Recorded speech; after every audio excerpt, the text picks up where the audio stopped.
हमारे साथी या भाई हमारे जो बगल में खड़े हैं डॉक्टर भरत पटेल, उसने हमारी मेहनत को इस तरह से एक ऊंचे मंच तक पहुंचा दिया है कि शायद इसको कोई सोच भी नहीं पा रहा था कि जो रात को हम लोग शादियां करते हैं उससे हमारे को आने जाने से लेके एक्सीडेंट से लेके कई परेशानियों का सामना करना पड़ता है। साथ ही जो कि समाज में वर्तमान समय में शादियों में खास करके नशे का जो प्रचलन है उस पर मुझे लगता है कि अगर सब लोग दिन को शादी करेंगे तो अगर सबसे बड़ा कोई फायदा होने जा रहा है तो नशा मुक्ति की ओर ये जो है प्रोग्राम हमें अग्रसर करता है। आने वाले आप इस सभा में देख सकते हैं एक भी व्यक्ति मुझे नहीं लगता है कि कोई नशे की हालत में मिल रहा है। यह कदम हम लोगों की सफलता की एक बहुत ऊंची सीढ़ी तक ले जाएगा। आगे मैं समाज से और सभी क्षेत्रवासियों से ये निवेदन करना चाहता हूं कि भरत पटेल जी को अपने अनुकरण में लेकर के और इस मुहिम को इतना तेज कर दें कि शायद हमें रात को जो है शादियों में ना भटकना पड़े। साथ समय में पखंडवाद से बचते हुए अपने महापुरुषों अपने वंशजों को साक्षी मानते हुए अपने जो है जीवन साथी को स्वीकार करें ताकि अपने आने वाले समय में हम लोग जो है टाइमली और सुरक्षित कार्यक्रम को सुनिश्चित पूर्ण करके अपने घर पहुंच जाएं। इसी के साथ में अपनी वाणी को प्राप्त। धन्यवाद। हाँ हमारे साथ है तीन जल्दी बुलाओ। मैं आपका अपना छोटा भाई कुलदीप पटेल, चंदला विधानसभा वल्लभ भाई सरदार सेना युवा शक्ति संगठन का एक छोटा सा सदस्य। मैं आप सभी के सामने भरत भैया के इस कार्यक्रम की तहे दिल से सराहना व्यक्त करता हूं और आप सभी युवा साथियों से यह अपील करना चाहता हूं कि जैसे भरत भैया ने पंचतत्वों को साक्षी मानकर और महापुरुषों को, परमपिता बुजुर्गों को और अपने घर के बड़े सम्मानित सदस्यों को साक्षी मानकर इस विवाह को, इस कार्यक्रम को संपन्न कराया और इस विवाह को एक आदर्श विवाह का नाम दिया। भरत भैया ने अनुच्छेद 14 का पालन करते हुए समानता के भाव को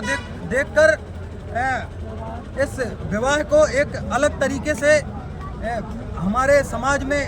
व्यक्त किया है, जो कम खर्च के साथ और इस दिखावे की जिंदगी से बाहर सामाजिक समरसता का भाव हम सभी साथियों के सामने प्रकट करता है। तो मैं आप सभी साथियों से यह अपील करना चाहता हूं कि मैं भरत भैया के इस कार्यक्रम की बहुत ही सराहना करता हूं और हमारी टीम बदलाव जुनून है, बदल देंगे। तो आपने सुना ये युवाओं को और साथ में कुछ ओबीसी के पदाधिकारी भी। अब हम फाइनली भरत जी से बात करेंगे कि उन्होंने कौन सा विचार लेकर के इस कदम को आगे बढ़ाया और उनके नायक कौन थे जिनको उन्होंने माना और उनसे प्रेरणा स्रोत होकर के इस कार्य को आगे बढ़ाया। मैं प्रेरणा स्रोत अपने बाबा साहब को से जब बाबा साहब को पढ़ता हूँ मुझे लगता है कि शायद बाबा साहब से आगे जब हमारा भारत गुलाम था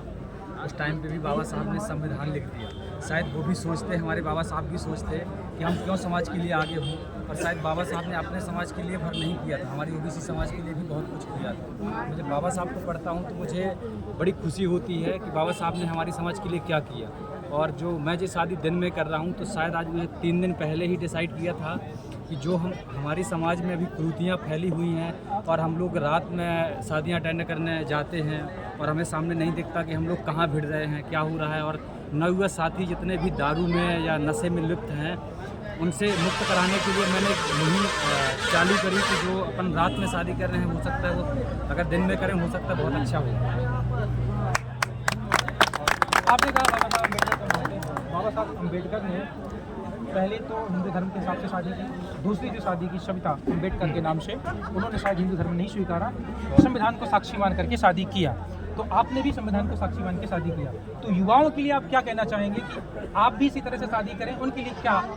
बिल्कुल, मैं अपने युवाओं से अनुरोध करूंगा कि आप लोग भी इसी तरह मुहिम आगे बढ़ाएं। अपने समाज को नई दिशा की ओर ले जाने के लिए सबसे अच्छा यही रास्ता है। और अब शादी में आप देख रहे होंगे काफ़ी खर्चे भी बच रहे हैं, तो हमारा समाज जो कर्जे की तरफ भाग रहा है और प्रताड़ित हो रहा है पैसों के लिए, तो उससे भी कहीं ना कहीं हम लोग सही डायरेक्शन में पहुंच सकते हैं।